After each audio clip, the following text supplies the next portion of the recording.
Aita for thinking that I didn't do anything wrong? Advice needed. Okay, so about a month ago, 21F, was working a weekend shift because of the holidays.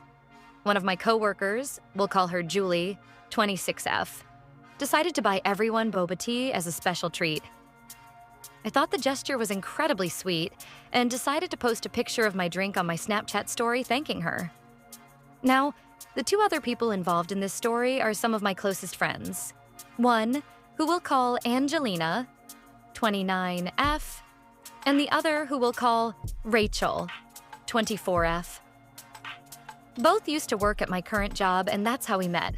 However, Rachel quit about a year ago due to personal issues, and Angelina recently got fired before the holidays. There has always been bad blood between these two girls and Julie, who's my current coworker. Every time I'd talk about work to Rachel, she'd somehow find a way to shit-talk Julie.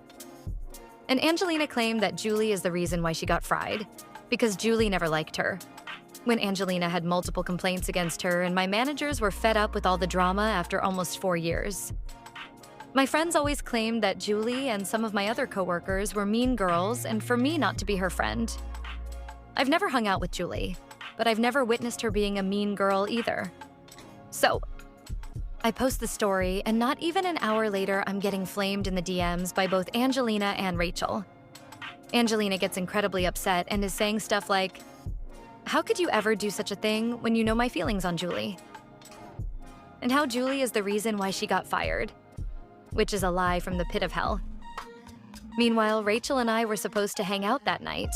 However, she texts me and says something along the lines of, "Maybe Julie should sleep over and not you, since you guys are besties. This is really shady of you. How could you do this to Angelina?" I, of course, apologized right away and said I didn't mean to cause any harm. It was a simple post thanking my coworker because I found it to be a nice gesture and I didn't think it would be such a big deal. Fast forward, and I'm left on red for about a week and a half, until finally Angelina reaches out and tells me that she's still really hurt by it, but she wants to talk it out. She said she didn't realize I was friends with Julie on Snapchat, and that Julie's been able to see all of my posts with Angelina over the past year, and how that makes her feel super unsafe and uncomfortable. And I'm like, okay? Julie wouldn't hurt a fly, and my friend is making her out to be some psycho who's going to roll up to our local spots with a Glock in hand. Meanwhile, this whole time Rachel leaves my apology on red. I tried to plan something to talk it all out with Angelina, and it falls through because I got sick. Since then, I haven't heard from her in over a week. Meanwhile, Rachel, who I was planning on moving in with